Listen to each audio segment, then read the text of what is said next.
दिनै माबेबा डिस्ट्रिक्टनि कंग्रेस कमिटिखौनो सिफायनानै जोंनो हाबदों दिनै तृणमूलनि मानसिया जोंजों फैदों जोंनि उदालगुरिनि कंग्रेसनि जेनेरेल सेक्रेटारियानो ओंखारनानै जों फैनानै 500सो फ्राय मानसिफ्रा जोंनि एपिबिडिएलआव हाबफैदों बिसोरनि लास्ट जों रिपर्टखौ मोनब्लानो बावैनो साननै सानथामनि गेजेरावनो जों बे रिपर्टखौ मोनगोन आरो बेखौ मोनखांबाथाय जोङो डिक्लेयार होनो थाखाय फाइनेल लिस्ट बानायगोन बिसोर सानदों जे बर'आल' सानैसो भट होगोन होननानै खिन्थु नुदों जों दा दिनै बेयावनो नोंथांमोना नुदों गासैबो हारिनि मानसिफ्रा फैदों लोब लोब हिसाबै जोंहा बेंगलिबो दङ जोंहा राजबंशिबो दङ जोंहा माइनरिटिनिफ्रायबो दङ आदिबासिनिफ्राय दङ सान्थालनिफ्राय दङ गोबां दङ मानसिफ्राबो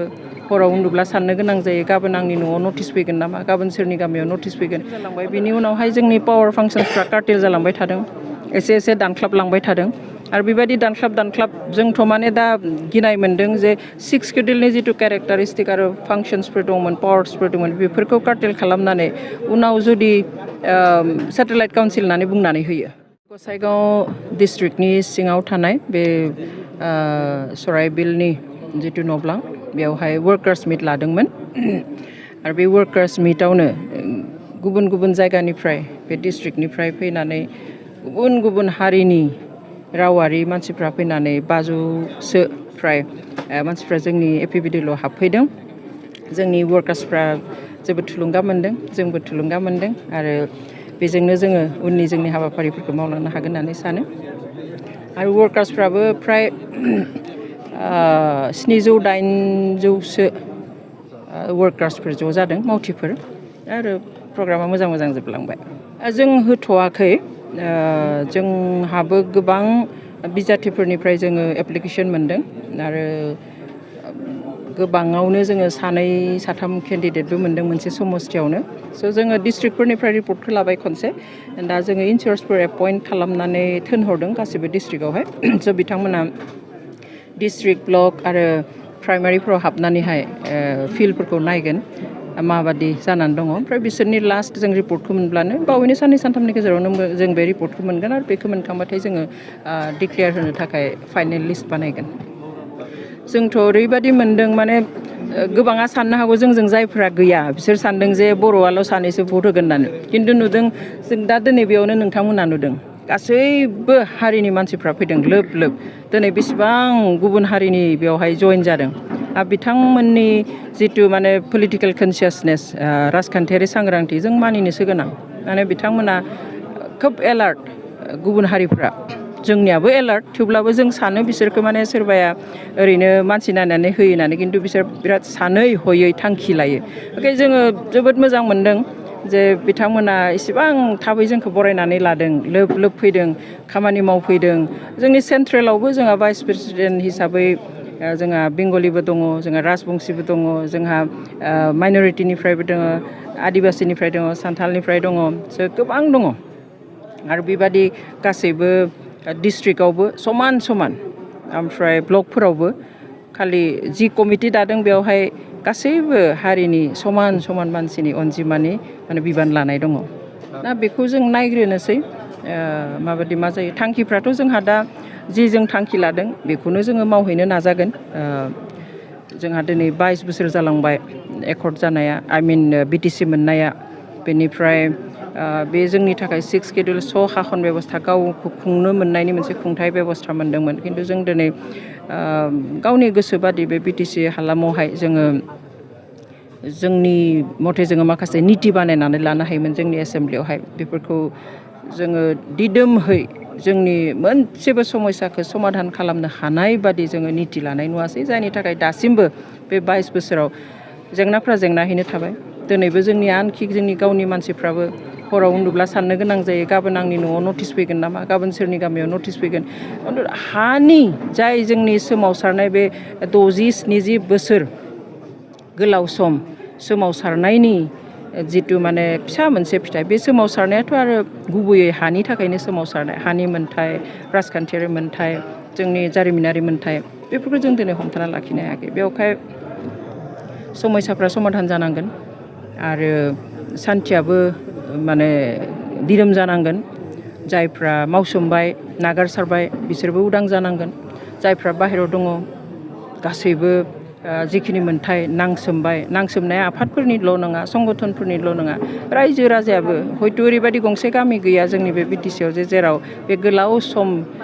संग्राम खालामनायावहाय सानसेबो पुलिस हाबफेराखै सानसेबो आर्मि हाबफेराखै स' बयनिबो खस्थ' कन्ट्रिबिउसन बिनि फिथाइफोरखौ मोननांगोन बे नागारसारनायनि जि बिनिमयाव जों जि फिसा मोनसे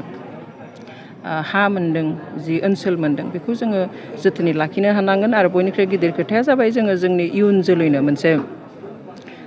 सिकिउरिटि जोङो होलांनो हानांगोन रैखाथि होलांनो बेखौ जेखौ जोङो दा नुवाखै ना बे जोबोद दुखुनांथाव बाथ्रा जादों आरो बेनिखायनो दिनै जोङो गाबथानो गसंनो बाध्य जादों दिनै एसेबां बोसोर जालांबाय बिनि उनावहाय जोंनि पावार फांसनफ्रा कार्टेल जालांबाय थादों एसे दानख्लाबलांबाय थादों आरो बेबायदि दानख्लाब जोंथ' माने दा गिनाय मोन्दों जे 6 शेड्युलनि जिथु केरेक्टारिस्टिक आरो फांसन्सफोर दंमोन पावार्सफोर दंमोन बेफोरखौ कार्टेल खालामनानै उनाव जुदि सेटेलाइट काउन्सिल होननानै बुंनानै होयो खारन जोंनि सायाव बहुतहा नोजोर दङ जे दिनै बुंफैदों जों खोनादों दावराव जाबाय जे बर'फ्रा बा बिनि ट्राइबेलफ्रा बोरै मोननै बेनिफिट लानो हादों जे सुबिदा लादों 6 शेड्युलनिबो ट्राइबेल बेल्ट एन्ड ब्लकनिबो बेफोर खोथाया जेबो खालामनो हाया बिसोरो बुंफैनानै खिन्थु मोनसे खामानि मावनो हागोन जोंनि गेजेराव भुल बुजाबुजि सोमजिहोनो हागोन जोंनि गेजेराव दावराव खालामनो हागोन बर' ट्राइबेल नन ट्राइबेल बेफोरखौनो खालामनो नागिरदों खारन जोंनि बोलोआ दायो एसे गोरा बेवहाय बेखौ सिफायनो नागिरदों आरो जेरावहाय 6 शेड्युल एरियायाव स्टेटआ जेबो इन्टारफेयार खालामनो हाया दायो बेवहाय फुरा इन्टारफेयार खालामबाय थादों आरो जोङो सिगांनि समावबो नुदों पिटिसिनि हाखौ सोरखौ होनो होदों दाबो जों नुदों सोरनो होनो होदों बेवहाय बेफोर जालांबाय थायोब्ला जोंहा जेबो थाहैनाय नङा आरो पावारा दानदों लास्ट बे बिटिआर एकर्डनि उनाव गोबां पावार दाननाय जों नुदों जेखौहाय जोङो गाबथानानै लाखिनो हायाखै मानो हायाखै जों मिन्थिया बुजिया ना सोरनिबा नारसिननायाव हायाखै जों मिन्थिया बेवहाय बेफोरखौ गाबथानाया जोंहाबो बिबान दङ जोङो न'खर रायज्लायो फनाव ससियेल मिडियायाव नुब्लानो जों बेफोरखौ रायज्लायो जि जादों मोजां जायाखै गाज्रि जागासिनो दङ खैफोद फैगासिनो दङ बयबो सावरायो खिन्थु सावरायनानैथ' जों होबथानो हाया बेवहाय जोङो जास्ट बिबान लानो नागिरदों बेफोरखौ गाबथानो थाखाय ना गोख्रों पलिटिकेल पार्टि मोननै थाब्ला जे दानो मोना बे नङा सोरबाया बुंदों जोंखौ